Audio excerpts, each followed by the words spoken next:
Welcome to Bible Mysteries. You're listening to episode 84, The Great Reset, Part 3. What if there are secrets in the Bible the world doesn't want you to know? Are you ready to take the red pill? And now, here are your hosts, Scott and Zena.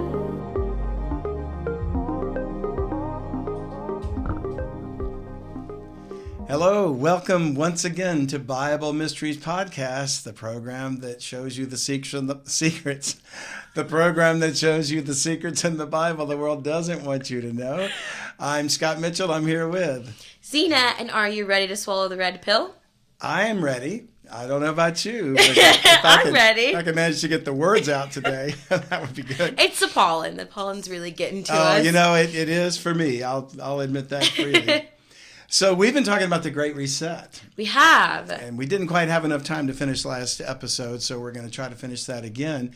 And, of course, to remind our listeners, the Great Reset is the part of, really, it's kind of essentially the same as Agenda 2030. Okay. The World Economic Forum, Klaus Schwab, remember these individuals, what we call, I lovingly refer to as the satanic global elite, are essentially trying to accomplish what I believe was accomplished in the past. You know, okay. We've discussed before, Zena, there's nothing new under the sun. Very true. So we look to history to see what's coming.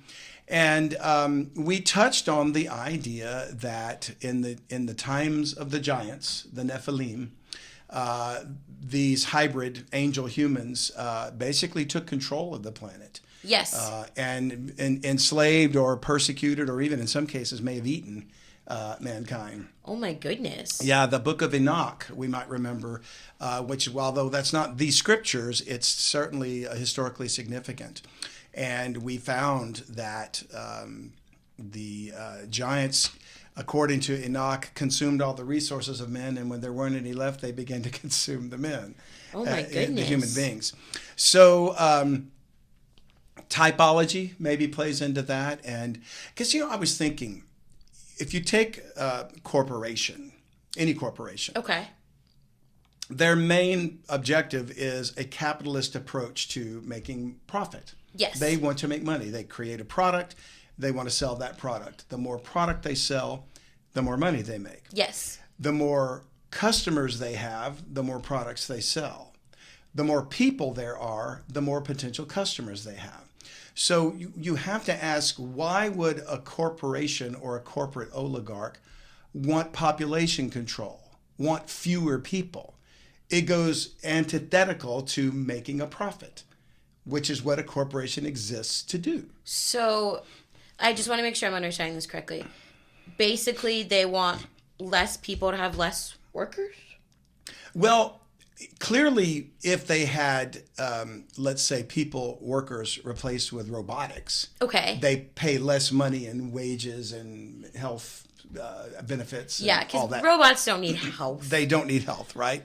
They don't go to the doctor. They don't call in sick. No, they don't.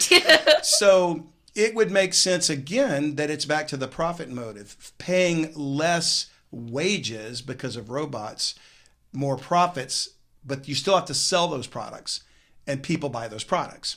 So again, we're back to, why would corporations or a corporate oligarch want fewer people? Yeah. If it goes contrary to the profit motive. More people, more profits. Mm-hmm. It has to be satanic. It can't be the capitalist system. It's not natural for a capitalist corporation to want to kill their own customers. Yeah. So what must be behind it? Why are all these corporations becoming woke, becoming part of and supporting the Great Reset, which is ultimately aimed at reducing the population and putting men down, oppressing them, bringing them to the point where, like Klaus Schwab said, you'll own nothing and be happy.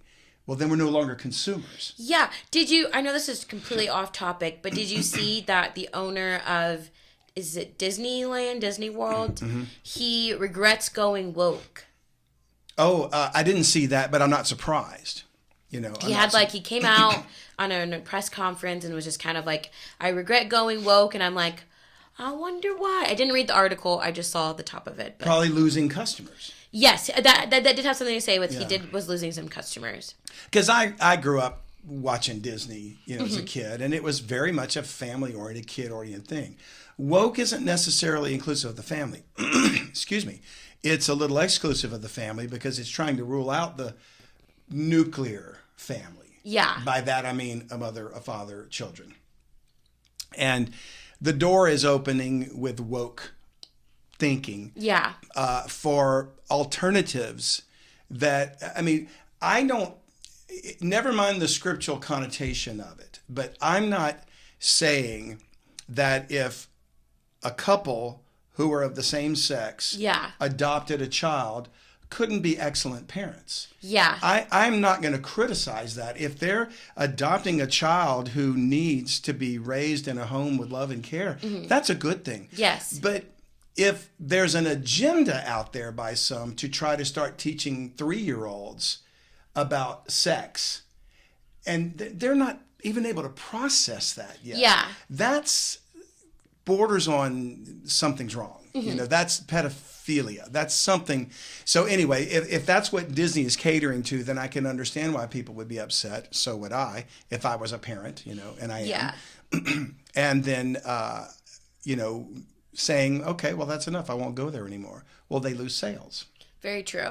So we're kind of getting back to this thing about the Great Reset, just by that perfect example you brought up.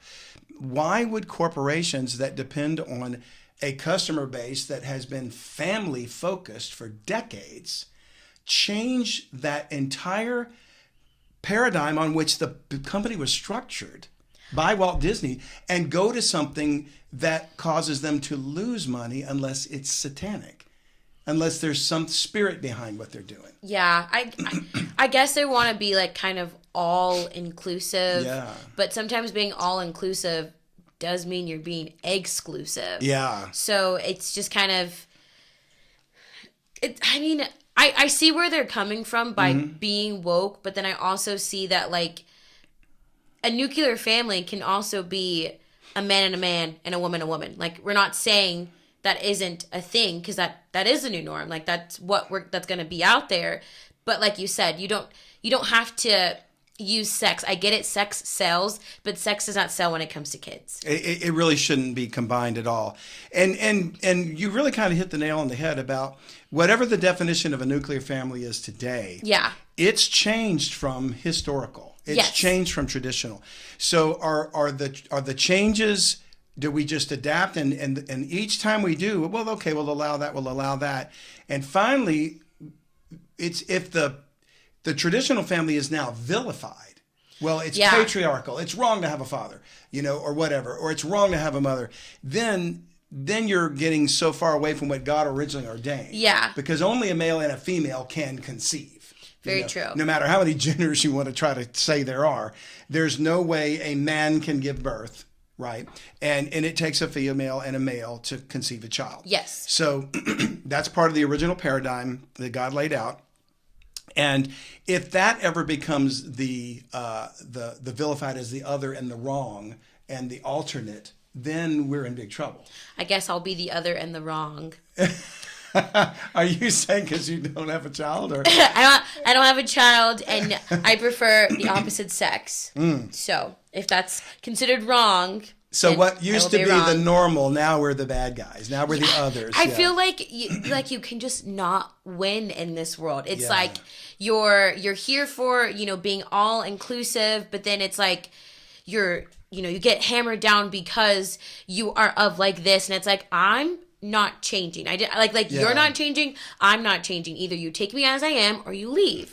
That's kind of how I see it. And I think when a person gets to the point where they're intolerant of you and your views, you can't work with that. No. You can't have a discussion, and you're no longer agreeing to disagree. At that point, you're being targeted and othered, ostracized to be the bad guy.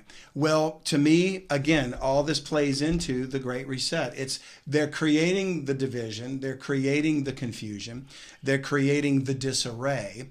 And if they create the problem and then they come in with the solution, they appear to be the heroes. They're like, wow. Good for you. So if we can remind our listeners, since we were touching on the giants, we see a connection to that, because the world got away. Yes. from God's natural order. And when it did, we weren't even discussing about men with men or women with women. That wasn't even the issue. I don't know what mankind was doing, everything that they were doing at that time. But we know one thing they were doing that was wrong was angels. Yes. Intermarrying with humanity. So Genesis 6 verse 1, and it came to pass when men began to multiply on the face of the earth and daughters were born unto them, that the sons of God, and we've discussed these before, so you can go back and reference any of our episodes on this, the Nephilim, part 1, 2, 3, and 4. The sons of God were fallen angels. Yes. They took the daughters of men, they saw they were fair, and they took them wives of all which they chose. And again, we've talked about this before, but they didn't just, I don't want to be crude, but they didn't just grab them and rape them. Yes. They took them wives. They married them. They indicating that their intention was to bear and raise children. Yes. And it also seems to imply that maybe the women were complicit. They were willing because they went through the marriage process, whatever that was. So verse 4 says, there were giants in the earth in those days, and also after that, when the sons of God came in unto the daughters of men, and they bare children to them, the same became mighty men which were of old, men of renown.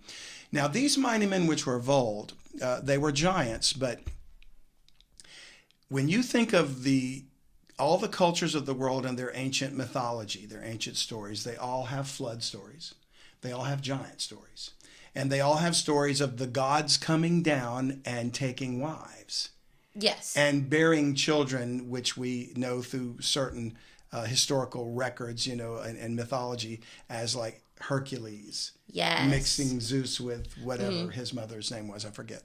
And the Titans and the Cyclops and the this and the that. Yes. So they were probably grains of truth in all that. Now, it's interesting that one of the Greek philosophers, and I forget which, if it wasn't Plato, it was Aristotle, but they talked about the golden age. And in their minds, and it involves, like you've heard the term Atlantis. Yes. Not Mylantis. But Atlantis was supposedly this great advanced civilization that sunk into the ocean. Yes. And they had reached this pinnacle of culture, and there was peace and love and harmony and all this stuff. And they were, technically advanced and all this. And then they just sort of disappeared. So these Greek philosophers looked back to that time as the golden age. And we lost a lot of that knowledge, and, because it was advanced from where we are now, and it just sort of disappeared in an instant. But what they're remembering is not really the truth. It wasn't a golden age. It was an age of great oppression. These gods did come down to men. They were the sons of God. They did take daughters and have children through them. They were hybrid, human, half human angel. But what happened was in verse 5, and God saw that the wickedness of man was great in the earth, and that every imagination of the thought of his heart was only evil continually. And if you skip down to verse 12, still in chapter 6, and God looked upon the earth, and behold, it was corrupt, and for all flesh had corrupted his way upon the earth. And God said, the end of all flesh has come before me, for the earth is filled with violence through them. And behold, I will destroy them with the earth. Them meaning these hybrids, these giants. So I do believe we can draw a connection to what these intended to do and what the corporate oligarchs and the Great Reset are trying to do. Whether or not they are giants, that's, in a sense, you could say they're giants of industry, giants of technology, whatever. They're not physical giants necessarily, but I do believe it's possible that some of these leaders, if not now, might soon be hybrids again. I do think that there are going to be more hybridized humans. We know that's from a verse in Daniel chapter 2 we've looked at before. But let's continue to focus on the history, and bring it forward to the current. Numbers chapter 13. We'll run out of time faster than I realize if I don't get on with this thing. Numbers 13 verse 27. And this is the Moses before they go into the land of Canaan, which, remember, Canaan was occupied by giants. And God said, go take it. Well, he sent spies into the land to check it out. So the 12 spies go in and they come back with a report. And they told him, and he said, we came into the land whither thou sentest us, and surely it floweth with milk and honey, and this is the fruit of it. In other words, they brought big grapes and everything. So yeah, it's fruitful, it's great, it's wonderful, but nevertheless, the people be strong that dwell in the land, and the cities are walled and very great, meaning tall. And moreover, we saw the children of Anak there. Now, the children of Anak were giants. Yes. The Amalekites dwell in the land of the south, and the Hittites and the Jebusites and the Amorites dwell in the mountains, and the Canaanites dwell by the sea and by the coast of Jordan. And Caleb stilled the people before Moses. Caleb was one of the 12. So was Joshua. You might know that name. Yes. So Caleb and Joshua amongst the 12 were the ones that went in to spy too. And they saw the same things the other 10 did. But they said, yeah, let us go up at once and possess it, for we are well over to overcome it. It's like, hey, God's with us. We can take them. They may be giants, but we can take them. But the men that went up with him, the other 10, said, we be not able to go up against the people, for they are stronger than we. And they brought up an evil report of the land which they had searched unto the children of Israel, saying, the land through which we have gone to search it is a land that eateth up the inhabitants thereof, which might be an allusion to back when they were cannibals in Genesis 6. This is much later. Okay. And all the people that we saw in it are men of great stature, very tall. Yes. You know. Not and I. there we saw the giants, the son of Anak, which come out of the giants, and we were in our own sight as grasshoppers, and so we were in their sight. Now, I don't know if that was stretching it or not, but you know, Deuteronomy chapter 2 says, chapter 2, verse 16 through 23, we also was accounted a land of giants. Giants dwelt there in old. So what we know, if we fast forward a little bit and not cover every single verse, we could talk about giants again, was they created a very violent world during the time of Noah before the flood. They existed in Canaan even after the flood. We just saw references of that. So why would they be limited to only Canaan? Isn't it conceivable in your mind, Zena, that if the giants somehow reappeared later, and we won't discuss why, but here they are in Canaan, why would they just stay there? If they're giants, they could go anywhere they want. Wouldn't they travel to other countries? Wouldn't they? Don't they have like an agreement that they have to stay there? I don't believe they had an agreement. I certainly think that there might have been an aim and an objective to occupy the land that was probably once occupied by their forefathers. Okay. If, you know, like maybe in the world that was before Adam, and Jerusalem and Eden and all that kind of ties together. So they may have had an affinity for that land. But if they were being exterminated by human beings, which they were later, you'd think, well, I'm getting out of Dodge. Right. They're like, nay, we can take them. So, and the truth is, giant skeletons have been found all over the world. Really? Yeah. Now they hide that. The world today won't let you know that these things exist. They're probably hidden in the basement of the Smithsonian or something. I'm going to go to the basement of the Smithsonian now. Yeah, it makes me want to go there too. So the point would be, is it possible do the Nephilim exist today? And I don't mean like a Shaq giant. You know, he is big, but I mean like Goliath giant, 12 feet. I would say so. I mean, there's men that were like one of the tallest men in the world that's been noted was 9 foot. Yeah. So I can totally see someone being taller than that. That's right. And some of these people that hold these records where we actually see them in like the Wax Museum or whatever, you know, they're tall, but if they had the genetic condition known as gigantism, it didn't make them a Nephilim necessarily. It could have been a thyroid disorder. Yes. But they're not in proportion. Tall, thin, lanky. They walk with a cane. They're not strong. You know, thyroid type conditions are not, you know, whatever. So Shaq, on the other hand, is big, but he's an athlete. You know, that's a guy I don't want to get in a boxing ring with, right? No. So Shaquille O'Neal would have been more of an example of a guy, even though he's only 7-something. Imagine him another 5 feet tall and in the same proportion. I love how you said he's only 7-something. Compared to a giant, right? So is it possible Nephilim exist today? Possible. Yes. But maybe not as giants. Could genetic manipulation have been done to where people are controlled by the spirits of Nephilim, even though they're normal human size? Oh, of course. Or might there even be hybrid humans that are willing Nephilim hosts? such as if these corporate people are in line with what the satanic global elite wants to do. Well, you can possess me because the demons are the disembodied spirits of the giants. You know what I've always wondered? Whenever they have those places where you get paid and they get to experiment on you, I always wonder if those people come out crazy. Oh, yeah. Yeah, medical what do they put in them? Yeah, it makes me wonder too. Well, do you remember when we talked about one of the terms that Klaus Schwab used about the Great Reset was the Fourth Industrial Revolution? Yes. And because we talked about the Industrial Revolution was, when the factories started being built in America and the trains and they had machines do the work that men used to do in the field. So the term now has been widely used, and this is another quote from Wikipedia. In literature and scientific literature, it was popularized by Klaus Schwab in 2015 at the World Economic Forum. But a part of this phase of industrial change is the joining of technologies like artificial intelligence, gene editing, to advanced robotics that blur the line between the physical, digital, and biological worlds. Our own current president visited a lab or military facility or something recently where a robotic dog, and he made a joke about, I hope he doesn't bite me or something, Yeah. But it was, this yellow-looking robot dog. But imagine what you could do with a robot dog if you could mount an automatic weapon on its back or something, And I'm just telling you, I don't like the idea of robotics in the military at all.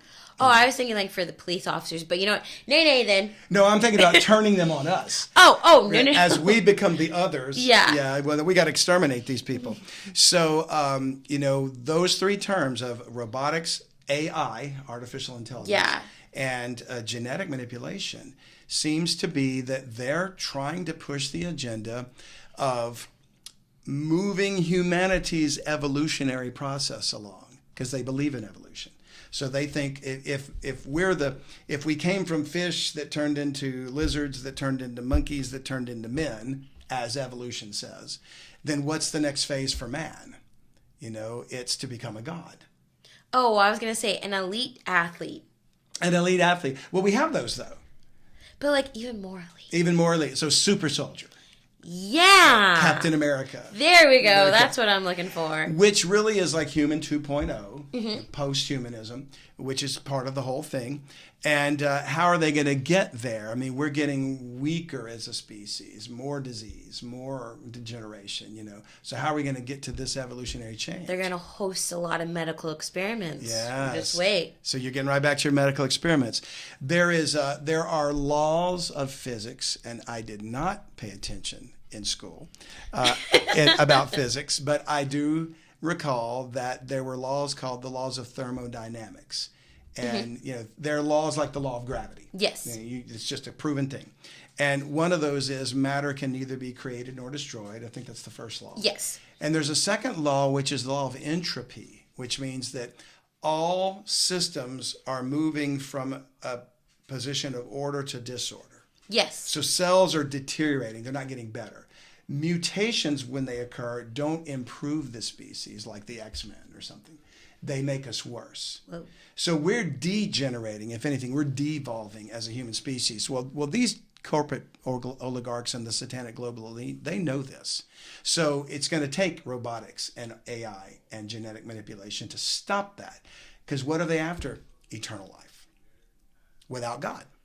They want to live forever. Yeah. So they can rule. So if they could put their brain and their memories in a robotic body, in a synthetic human, they'd be happy with that, as long as they can eat and feel and do what they do. I don't know. That's kind of weird. I would want to keep the same body I have. Yeah.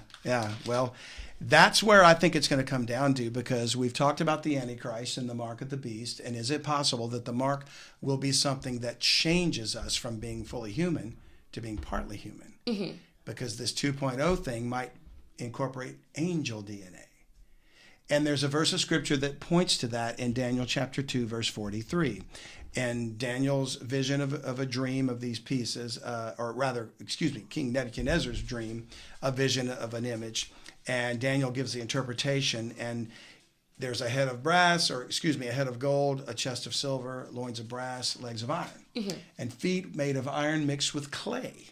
Yes. So, in the interpretation, he says in verse 43, 3, and whereas thou sawest iron mixed with miry clay, they shall mingle themselves with the seed of men, but they shall not cleave one to another, even as iron is not mixed with clay. They shall mingle themselves with the seed of men. Not men, the seed of men. Interesting. So we hear a lot about abductions, UFO abductions. Yes. And some of them are crackpots, but some of them are real. And they've been proven that they were taken, both men and women, experimented on in UFO laboratories. And in many cases, they're impregnated, seed of men, genetics of aliens, if you will, or the egg of a woman and the seed of an alien, whatever, combined in a dish, implanted in the womb, reach a certain point, and then removed again later after the woman is abducted again. This is happening over and over and over. That is so weird. It is so weird. They're genetically experimenting to make a hybrid, I think. And Jesus said in Matthew 25, as the days of Noah were, so shall also the coming of the Son of Man be. And he talks about them eating and drinking, marrying and giving in marriage.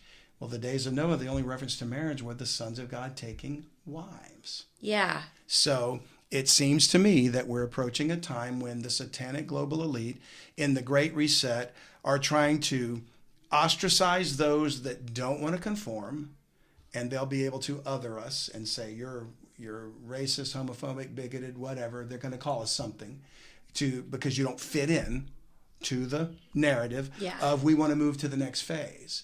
We're ready to take the mark. We're ready to, become human 2.0. And so I think it gives some clarity to what the Apostle Paul wrote in 2 Timothy chapter 3.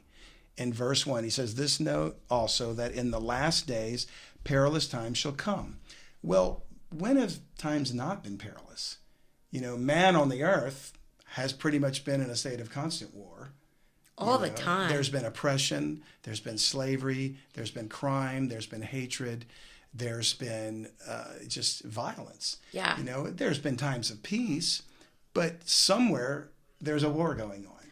But can we be completely honest? In the times of peace, do we even know that it's in times of peace? Really? No, because you only see all the bad on the news. So you think, yeah, we just live in a bad world. Well, if Paul talks about it's going to get worse. Oh, great. Thank you, Paul. Yeah. Thank you. Then the perilous times he's talking about can't be equated to the norm. Yeah. It has to be outside the norm. And Paul lived in a day that was more violent than we know. As far as like the Roman Empire, the Roman oppression. Yeah, they were aggressive. Yeah, they were very aggressive. And you couldn't just, pick up a gun and defend yourself. No. So, and he goes on to say, men shall be lovers of their own selves, covetous, which is beyond greedy, boasters, proud, blasphemers against God, disobedient to parents, unthankful, unholy, without natural affection. And that's the idea of, if you saw somebody, if you were watching a car accident, your reaction is, oh my God, are they okay? And you want to run over and are they all right? Imagine a person just go, good, serves them right, and walk away. Imagine no natural affection. That's the next generation below me. Yeah. They're crazy. So there's something to that. And interesting, you were talking about, is there really peace? When you just said that, it made me think of this passage in 1 Thessalonians chapter 5, where again Paul writes, but of the times and the seasons, brethren, you have no need that I write unto you, for yourselves know perfectly that the day of the Lord so cometh as a thief in the night. So ultimately, no matter how bad things are going to get, and they will, the Lord's still coming back. Okay. And he's going to straighten it out. But when he comes, it's going to be as a thief in the night. So the day of the Lord begins with God's wrath being poured out. And he says, for when they shall say peace and safety, then sudden destruction cometh upon them all. And he likens it to this, as travail upon a woman with child. And they shall not escape. And throughout the Bible, and we've talked about this before, travail, labor, of a woman with child is a picture and type of the tribulation, of the time of Jacob's trouble. So I really feel like we are reaching the point when we have to wake people up. And you've got to look at everything with the healthy dose of skepticism when somebody says the Great Reset. We're going to use this opportunity with the current things that are going on to reset everything, build back better, whatever they want to call it. They're all terms that are relating to, like the Tower of Babel. They want to get back to the way it was, where a handful of men rule over and oppress the rest of the population, and they'll kill anybody that gets in their way, because it's not really capitalism that they're after. Otherwise, they would want more customers. Yeah. They need to reduce the population so they can control us and force men to worship the one that's coming, the son of perdition. So that, folks, in a nutshell, is why I am very concerned about the Great Reset. Yes. I don't think it's a reset in a good way. I think it's a reset to deceive you to take the mark of the beast. Very true. What you need more than you need than your next breath is a relationship with God and to know Jesus Christ, his son, so that you will not be a part of the deception. And my prayer is that you would. Yes. So thank you once again, Zena. Thank you for having me. As always. Now, I've been told I wiggle too much at the end. So I'm going to be still here. And I'm going to say the website, utbnow.com. The podcast is Bible Mysteries. We thank you for those who donate. And you can give through PayPal at utbnow.com. And email us. We'd love to hear from you at unlockthebiblenow@gmail.com. Zena? Thank you guys, as always, for joining us every week. We really do appreciate your support. Please like, share, and subscribe. Leave a comment down below because we love interacting with you guys. Really do. We get some great emails. Even if you disagree, write me. I won't guarantee that I'll write every one of you back, but we'd love to hear the feedback. You can provoke a thought that might make us consider a new subject. Yes. So we thank you for that. And until next time, I hope you have a great week. Bye, guys. Bye.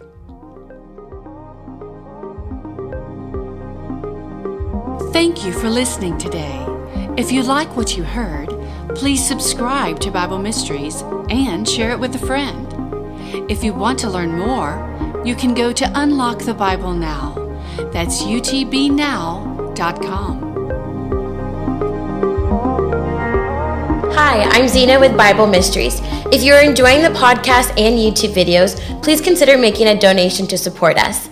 Your tax-deductible donations can be made through Unlock the Bible Now at utbnow.com. Thank you for your support.